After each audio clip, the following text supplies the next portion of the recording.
Hello दोस्तों, स्वागत है आपका अपने इस चैनल फैक्ट स्टडी में। आज की फैक्ट एनालिसिस वीडियो में हम बात करेंगे महेश्वर पैरी जी की। ये जो आपको इमेज में दिख रहे हैं ये हैं महेश्वर पैरी जी।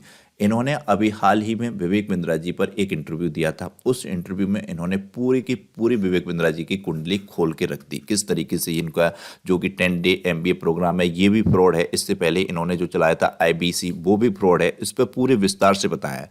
हालांकि ये इन्होंने पहली बार नहीं किया है, इससे पहले ये IIMPM जो कंपनी थी इसके जो मतलब सब कुछ थे सर्वे सर्वा अरविंदम चौधरी, ये आप मान सकते हैं आज से 15-16 साल पहले के विवेक बिंद्रा थे। ये जो आप इमेजेस में देख रहे हैं ये हैं अरविंदम चौधरी जी। इनका स्टाइल भी बिल्कुल विवेक बिंद्रा जी जैसा ही था और ये भी बहुत बड़े फ्रॉड थे, बहुत बड़े स्तर पर इन्होंने भी फ्रॉड किया था। अब उस टाइम तो इतना सोशल मीडिया नहीं था, लेकिन आज के टाइम जब सोशल मीडिया था तो विवेक बिंद्रा जी और ज़्यादा विस्तार कर गए। तो परंतु उस टाइम भी ये विवेक बिंद्रा जी से आगे ही थे, लेकिन इनकी भी पूरी की पूरी पोल खोली थी महेश्वर पैरी जी ने और पूर्ण रूप से इनकी दुकान बंद कर दी थी। किसकी? अरविंदम चौधरी जी की। तो ये पूरा मामला क्या है, क्या क्या बोला है महेश्वर पैरी जी ने, ये हम सभी को मालूम होना चाहिए। तो जैसा कि अभी थोड़ा सा समझ लेते हैं ये विवाद या इसकी शुरुआत कहाँ से हुई। जैसा कि हमने पिछली वीडियोस में आपको बताया, संदीप माहेश्वरी जी ने अपने शो में दो स्टूडेंट्स उनके खड़े हुए थे, मतलब उनके यहाँ पर आते हैं कुछ दर्शक जो कि उनके सामने वो अपने सवाल पूछते हैं, फिर संदीप माहेश्वरी जी उनके सवालों के जवाब देते हैं। फिर जिस भी रिलेटेड हो, रिलेशनशिप से रिलेटेड, अपने बिजनेस से रिलेटेड, किसी भी फील्ड से रिलेटेड कोई भी सवाल वहाँ पे पूछ सकता है संदीप माहेश्वरी जी से। उसको उन सवालों के जवाब मिलते हैं और उससे उसके अपने जीवन में बहुत ज़्यादा हेल्प मिलती है। संदीप माहेश्वरी जी सब कुछ फ्री ऑफ कॉस्ट करते हैं जैसा कि हमको पता है। तो उसी शो में ये पूरा का पूरा विवाद शुरू हुआ था। उसके बाद विवेक बिंद्रा जी ने कुछ बोल दिया था, एक वीडियो भी बनाया था जो कि बहुत गलत तरीके से उन्होंने संदीप माहेश्वरी जी के लिए बोला था। हालांकि फिर संदीप माहेश्वरी जी ने उसका आंसर किया था। फिर उसके बाद विवेक बिंद्रा जी पर विशेष तौर पर मामला तब गड़बड़ हो गया जब उनकी वाइफ ने उन पर मारपीट के आरोप लगाए। आरोप क्या लगाए? बिल्कुल सच्चाई थी। विवेक बिंद्रा जी ने बिल्कुल ऐसे उनको मारा, इतनी बुरी तरीके से मारा। उस इमेज को या उस वीडियो को देखेंगे तो आप बिल्कुल भयावह स्थिति है। ऐसे कोई मारता है क्या? बिल्कुल ऐसे नशे में मारा हो बुरी तरीके से। हालत उनका पूरा का पूरा मुंह सूजा हुआ था, एक आंख पूरी नीली थी। इस तरीके से उनके साथ मारपीट हुई जो कि बहुत गलत था। तो इसके बाद इनका जैसे कि देखो ये बैनर है 10 डे MBA। कोई 10 दिन में MBA कर सकता है क्या? उसके बाद ये फ्री लिखा हुआ है। फिर देखो आप ये लिखा हुआ है इनके उसमें, अभी अपनी सीट बुक करें। सीट की कॉस्ट क्या होती है? 30-30 हज़ार, 35-35 हज़ार, इस तरीके की सीट होती है पूरी की पूरी इनकी सेमिनार की। और इसमें फ्री कुछ नहीं होता। 10 दिन में पूरा आगे के प्रोग्राम का प्रचार किया जाएगा, आपका ब्रेन वॉश किया जाएगा कि आगे आप किस तरीके से खरीद लें इनके कोर्सेज को। बस ये मामला होता है, पूर्ण रूप से फ्रॉड होता है। ये सब प्रचारबाजी होती है, बहुत बड़े बड़े इनके ये पोस्टर या प्रचार चलता है तमाम जगहों पर। तो फिर ये मामला आया सोशल मीडिया पर, जैसे कि दो मशहूर मोटिवेशनल स्पीकर, मशहूर में अब विवेक बिंद्रा जी का नाम तो हटा देना चाहिए। ये तो मोटिवेशनल स्पीकर क्या होंगे जब अपनी फैमिली में इस तरीके की हरकत कर रहे हैं, अपनी वाइफ के साथ मारपीट कर रहे हैं। तो संदीप माहेश्वरी जी के साथ इनका विवाद शुरू हुआ था। उसके बाद महेश्वर पैरी जी ने जब एक इंटरव्यू दिया उसमें इन्होंने कई बातें बताई। इस बीच विवेक बिंद्रा के खिलाफ अब कैरियर 360, इसके ये संस्थापक हैं। ये एक मैगजीन आती है कैरियर 360 करके, ये इनकी ही मैगजीन है। इसमें इनके ही लेख आते हैं, कई और भी चीज़ें आती हैं। बहुत ही अच्छी मैगजीन है। तो इसके फाउंडर हैं महेश्वर पैरी। ये सामने आए। महेश्वर पैरी जी ने विवेक बिंद्रा के खिलाफ संदीप माहेश्वरी के घोटालों के दावे पर अपनी बात रखी। पैरी जी ने कहा है कि इस पूरे मामले पर उनकी नज़र 10 दिन में MBA कोर्स के जरिए गई। ये पूरा का पूरा रिसर्च करते हैं, एनालाइज करते हैं कि कौन कौन बिजनेसमैन किस किस तरीके से अपनी चीज़ों को लेकर आ रहा है, कहीं वो फ्रॉड तो नहीं कर रहा। तो जैसा कि हमने यहाँ पर ये पोस्टर लगाया है, ये 10 डे MBA कोर्सेज वाला है। तो इस पर ये पूरे का पूरा देख रहे थे मामले को, इसी के जरिए इनकी नज़र गई। तो पैरी ने इस कोर्स को पूरी तरीके से गैर कानूनी बताया। इन्होंने बताया कि ये 10 डे MBA कोर्स है, ये पूरी की पूरी तरीके से इलीगल है। इससे कि पहले कि जैसा कि ये इंटरव्यू में कह चुके, ये 10 डे MBA क्लासेस मेरा बहुत ही उम्दा शानदार कोर्स है, ये आग लगा देगा, इस तरीके के शब्दों का ये प्रयोग करते हैं। और जो इनका IBC वाला प्रोग्राम था उसके लिए कह रहे थे मेरी थोड़ी सी मिस्टेक हो गई। हालांकि मिस्टेक नहीं, ये पूरा का पूरा प्री प्लान्ड था। इतने समय तक ये रहेगा कोर्स, इतने समय में हम इतने रुपए बना लेंगे, ये पूरा का पूरा प्री प्लान्ड होता है, सब कुछ इनको बताया। तो पैरी जी ने इनके ये 10 डे MBA कोर्सेज को पूरी तरीके से इलीगल बताया। ऐसे में बिंद्रा से जुड़े 10 दिन के MBA कोर्स पर नजर गई तो इन्होंने इसके बारे में रिसर्च की। जैसा कि मैंने बताया, पूरी रिसर्च के बाद इन्होंने ये बात कही है। एजुकेशन प्लेटफॉर्म से जुड़े होने के नाते महेश्वर ने विवेक बिंद्रा की कंपनी की वेबसाइट पर जाकर बैलेंस शीट डाउनलोड कर डेटा को चेक किया। बैलेंस शीट का डेटा देखते ही महेश्वर पैरी का सिर घूम गया। एक साल में 172 करोड़ का रेवेन्यू था, 2 साल में 308 करोड़ का रेवेन्यू, इसमें से 225 करोड़ फ्रेंचाइजी की फीस थी। यानी कि ये कुछ ऐसे रखते हैं, रिफंड अमाउंट तो बहुत कम रखते हैं ये।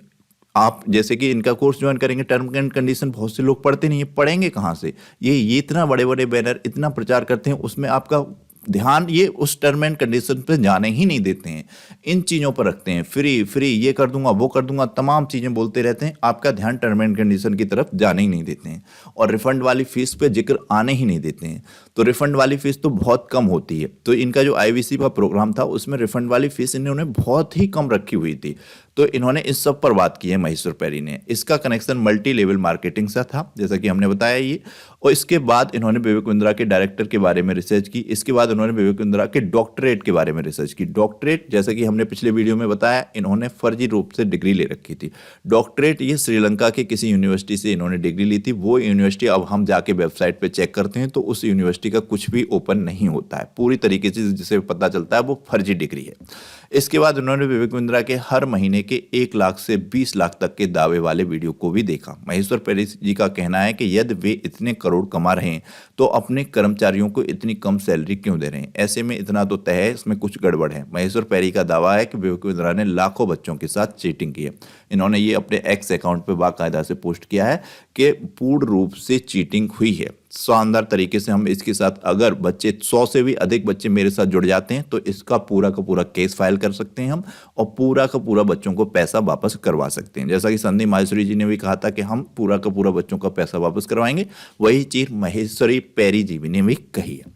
और इससे पहले ये व्यक्ति, जैसा कि हमने बताया, अरविंदम चौधरी, इनकी भी पोल खोल चुके हैं महेश्वर पैरी जी, और पूर्ण रूप से सही थे महेश्वर पैरी जी जब इनके खिलाफ इन्होंने अपना जो है केस दर्ज किया था और अपने खुलासे किए थे, पूरी रिसर्च की थी। तो इसके बाद ये अब आपको कहीं भी नहीं देखते, जबकि 15 साल पहले जिस तरीके से आज वर्तमान में विवेक बिंद्रा जी का चल रहा था अभी 2 साल से 3 साल से, उसी तरीके से इनका चलता था। तो महेश्वर पैरी वो शख्स हैं जिन्होंने 2 दशक पहले आईआईपीएम और अरविंदम चौधरी की कथित धोखाधड़ी को दुनिया के सामने रखा था। उन्होंने आईआईपीएम बिजनेस स्कूल की रैंकिंग में डेटा और प्लेसमेंट रिकॉर्ड में गड़बड़ी का खुलासा किया था। इसके बाद आईआईपीएम कॉलेज को बिजनेस स्कूल रैंकिंग में शामिल करने को लेकर ब्लैक लिस्ट कर दिया गया था। 2005 में आउटलुक मैगजीन में आईआईपीएम को सर्वे से बाहर कर दिया गया था। 2008 में पैरी ने आउटलुक में एक कॉलम लिखा था। पहले जो है पैरी आउटलुक एक पत्रिका आती है उसके लिए लिखते थे, फिर इन्होंने 2009 में अपनी पत्रिका कैरियर्स 360 लॉन्च की, फिर उसके ही लिए काम कर रहे हैं। आउटलुक को फिर इन्होंने छोड़ दिया, लेकिन अरविंदम चौधरी से रिलेटेड जो रिसर्च इन्होंने की थी वो आउटलुक में ही उन्होंने पब्लिश की थी, उसी के माध्यम से उन्होंने इनके ऊपर खुलासा किया था। इसी कॉलम में बताया गया था कैसे शिक्षा का व्यवसाय छात्रों के लिए जहरीला होता जा रहा है। यानी कि ये लोग पूर्ण रूप से फर्जी डिग्री प्रदान करते थे। ये भी एक तरीके से एमएलएम प्रोग्राम भी रन करते थे, और इन्होंने तो बिजनेस स्कूल बना रखे थे कि हमारे यहाँ से आके आप एमबीए की पढ़ाई करें, इस तरीके से आप इतने इतने पैसा कमा सकते हैं। ये भी पूर्ण रूप से फोकस मतलब शो ऑफ करते थे, तमाम इस तरीके से सूट वूट पहनना, गाड़ियाँ वाड़ियाँ दिखाना, इस तरीके का इनका भी कार्यक्रम था। बिजनेस कॉलेज डेटा गलत रखे थे ये, और साथ ही फर्जी विदेशी गठजोड़ कर रहे हैं। इन्होंने आईआईपीएम का भी जिक्र किया था। इस आर्टिकल के बाद उन्होंने एक और कॉलम लिखा था। पैरी के अनुसार समस्या केवल एक संस्थान तक ही सीमित नहीं थी, इसलिए उन्होंने निर्णय लिया कि वे किसी भी एक संस्थान के खिलाफ नहीं लिखेंगे। कॉलम प्रकाशित होने के बाद 11-12 संस्थानों ने उनके पास फोन किए थे और विरोध दर्ज कराया था। इसके बाद आईआईपीएम के 6 साल लंबी कानूनी लड़ाई लड़ी, पूरी 6 साल लंबी कानूनी लड़ाई लड़ी थी इन्होंने आईआईपीएम या इस व्यक्ति अरविंदम चौधरी के खिलाफ। आखिरकार आईआईपीएम के अरविंदम चौधरी ने साल 2014 में अपने केस वापस ले लिए थे। विभिन्न अदालतों ने अपने विरोध में फैसलों के बाद 2015 में आईआईपीएम के सभी कैंपस को बंद करने का फैसला लिया। अब ये गलत थे, पूरी तरीके से हार थे, फिर इन पर तमाम जुर्माना लगता, फिर इन्होंने स्वयं ही अपने केस वापस ले लिए। जब इन्होंने देखा कि इनकी स्थिति तो बहुत ज़्यादा खराब हो जाएगी, फिर पूर्ण रूप से आईआईपीएम के सभी कैंपस बंद कर दिए गए। जबकि हमारे देश में कई जगह आईआईपीएम के कैंपस थे जो कि बिजनेस की पढ़ाई कराने का दावा करते थे। इन इमेजेस में देख सकते हैं कितनी बड़ी बड़ी हस्तियों के साथ ये व्यक्ति फोटो खिंचाए हुए हैं और अपने पोस्ट करते थे ये, और इस तरीके से लोगों को ठगने का प्रयास करते थे। वही चीज़ स्टूडेंट के सामने दिखाते थे, जबकि सच्चाई में ये किसी तरीके की कोई भी अच्छी तरीके से की पढ़ाई नहीं करवाते थे। जैसे कि 10 दिन के एमबीए कोर्स में कोई 10 दिन में एमबीए कर लेगा, फिर तो ये बड़े बड़े हार्वर्ड तमाम बड़ी बड़ी यूनिवर्सिटी में एमबीए होती है, सबकी वैल्यू कुछ रहेगी ही नहीं अगर 10 दिन में एमबीए हो जाएगी। तो इस पे बताइए, आप भी बता सकते हैं, इतना तो सोचने समझने की क्षमता रख सकते हैं। तो ये लोग भी इस तरीके से सेमिनार करते थे, अरविंदम चौधरी। तो ये हमने जाना है इसमें। अब इसमें जानते हैं महेश्वर पैरी जी का किस तरीके का क्या जीवन रहा है। तो जैसे कि जब पैरी 17 वर्ष के थे तभी उनकी पिता की मृत्यु हो गई थी। उस समय उनके रिश्तेदारों ने सुझाव दिया था कि उन्हें स्कूल छोड़ देना चाहिए और हैदराबाद सिविल कोर्ट में सरकारी नौकरी ले लेनी चाहिए, जो उस समय पिता की जगह पर उन्हें अनुकंपा के आधार पर मिल सकती थी, यानी कि मृतक आश्रित में इनको अपने पिता की जगह नौकरी मिल सकती थी। हालांकि इन्होंने ऐसा नहीं किया, उनकी जगह नौकरी नहीं ली और अपनी पढ़ाई जारी रखी। और इसमें उनकी माँ का उनके साथ साथ था। सिविल कोर्ट के लिए काम करने के बजाय उन्होंने गणित और अर्थशास्त्र में स्नातक की उपाधि प्राप्त की। अब महेश्वर पैरी जी का जन्म 1969 में आंध्र प्रदेश के एक निम्न मध्यम वर्गीय परिवार में हुआ था। इनके पास कोई ज़्यादा पैसा नहीं था, काफ़ी गरीब फैमिली से ये बिलोंग करते थे, मतलब नॉर्मल मिडिल क्लास। इनके पिता सरकारी नौकरी करते थे। महेश्वर ने सरकारी स्कूल से ही पढ़ाई की। वे 5 साल तक हॉस्टल में भी रहे। महेश्वर पैरी जी का कहना है कि मेरी पढ़ाई का पैसा भी पूरी तरीके से आंध्र प्रदेश सरकार की तरफ से दिया जा रहा था। मेरा हॉस्टल पूरी तरीके से सरकारी फंड से चलता था। महेश्वर का कहना है कि इंटरमीडियम से ग्रेजुएशन तक की 5 वर्षों में उन्होंने सबसे गरीब लोगों को देखा। उन्हें 10 दिन की छुट्टी मिलती थी, लेकिन वे घर नहीं जा सकते थे। इसकी वजह से उनके पास घर जाने के पैसे नहीं थे। ऐसा इन्होंने अपने जो है इंटरव्यूज दिए हैं। अभी हाल ही में कई इंटरव्यूज इनके वायरल हो रहे हैं। कुछ इंटरव्यूज मैंने इनके भी देखे भी हैं, उनमें ये सब बातें इन्होंने बताई हुई हैं। तो महेश्वर पैरी जी ने इससे पहले जब इतनी बड़ी कंपनी का खुलासा कर चुका है, इसमें ये जीत भी चुके हैं, तो इनकी बात में सच्चाई भी नजर आती है। आप लोग भी अपनी राय रख सकते हैं महेश्वर पैरी जी के बारे में क्या क्या है। और जब इसके आगे भी हमने ऐड किया है, जैसे कि 21 साल की उम्र में ये सीए बन गए थे। 1991 में 21 साल की उम्र में चार्टेड अकाउंटेंसी परीक्षा पास करने वाले देश के सबसे कम उम्र के छात्रों में से एक बने थे महेश्वर पैरी जी। पैरी उस समय आंध्र प्रदेश में पहले और भारत में 23वें स्थान पर आए थे। तो यानी कि इससे पता चलता है इन्होंने सरकारी स्कूल से पढ़ाई की है, किसी भी वो भारत के ही स्कूल से पढ़ाई की है। तो किसी प्रकार का फ्रॉड तो इन्होंने किया नहीं है कि किसी विदेशी यूनिवर्सिटी से, जो कि अब आपको खुले ही ना, ओपन ही ना हो किसी प्रकार की वेबसाइट पे, तो उसका मामला तो आपको संदेह प्रति मालूम पड़ता है। लेकिन जब महेश्वर पैरी जी की पढ़ाई सारे गवर्नमेंट स्कूलों से हुई है और इतने अच्छे अच्छे तरीके की रैंक लेकर आए हैं जी, उस समय 1991 में ये मतलब सीए की परीक्षा पास करने वाले सबसे कम उम्र के छात्र थे और ये भारत में, पूरे भारत में 23वें स्थान पे थे। तो ये 100% ब्रिलियंट छात्र थे। ब्रिलियंट छात्र थे, उस समय काफ़ी स्कॉलरशिप भी चलती थी। तो इस तरीके की जब ये गवर्नमेंट स्कूल में जाते गए और इनको स्कॉलरशिप मिलती रही, तो इनका पूरा का पूरा पढ़ाई एक तरीके से फ्री ऑफ कॉस्ट ही हुआ। इसलिए हुआ क्योंकि ये पढ़ने में अच्छे थे। इन्होंने उन मतलब जो सरकार की ओर से योजनाएं चलती थी, स्कीम्स चलती थी और जो है छात्रवृत्ति मिलती थी, उसका अपना बेनिफिट लिया क्योंकि ये इस लायक थे, ये इनका डिजर्विंग थे। इसके बाद उन्होंने एसबीआई कैपिटल्स मार्केटिंग लिमिटेड के साथ एक निवेश बैंकर के रूप में अपना कैरियर शुरू किया। पैरी जी का कहना है कि मैं नीचे से आया हूं, इसलिए मैं उस स्तर से आने वाली शिक्षा के मूल्य को समझता हूं। पैरी के अनुसार वे उन लोगों में से एक हैं जो एक छोटे शहर से आए हैं। पूर्व पब्लिशर और मीडिया एग्जीक्यूटिव दीपक सौरी के अनुसार एसबीआई के बाद पैरी 1995 में रहेजा के हैथवे इन्वेस्टमेंट के लिए काम करने लगे। उनके लिए यह अच्छा समय था।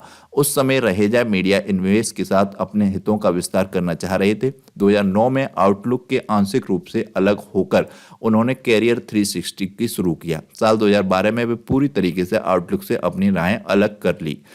पैरी अपनी मैगजीन 360 के जरिए वो सब कुछ करने लगे जो उन्होंने आईआईपीएम के खिलाफ अपने पहले कॉलम के बाद से करना चाह रहे थे।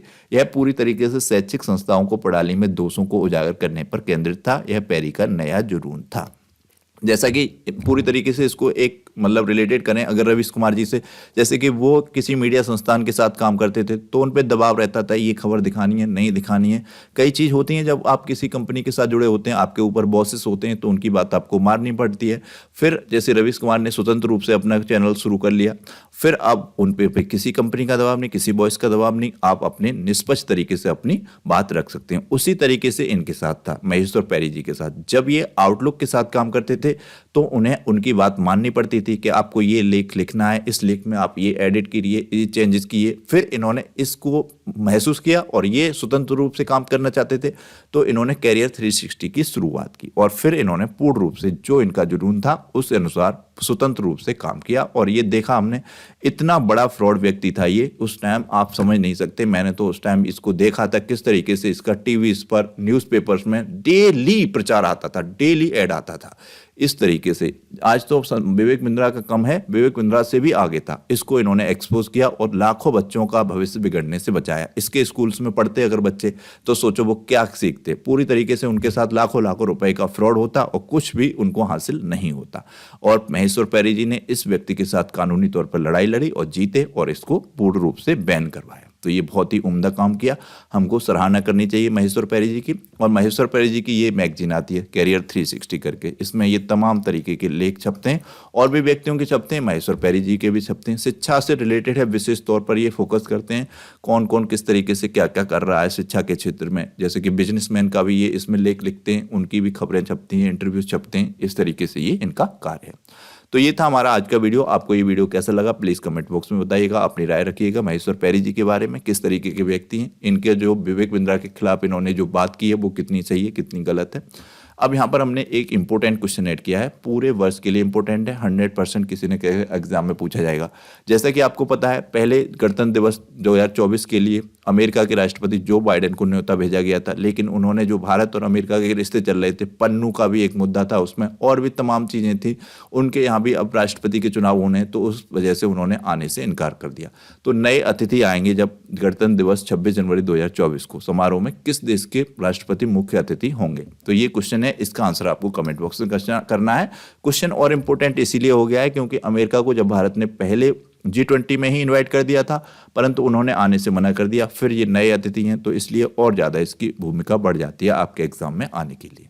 तो इस चैनल को अभी तक सब्सक्राइब नहीं किया, प्लीज़ सब्सक्राइब कीजिएगा, बेल आइकन को प्रेस कीजिएगा, वीडियो को ज़्यादा से ज़्यादा लाइक और शेयर कीजिएगा। Thank you so much.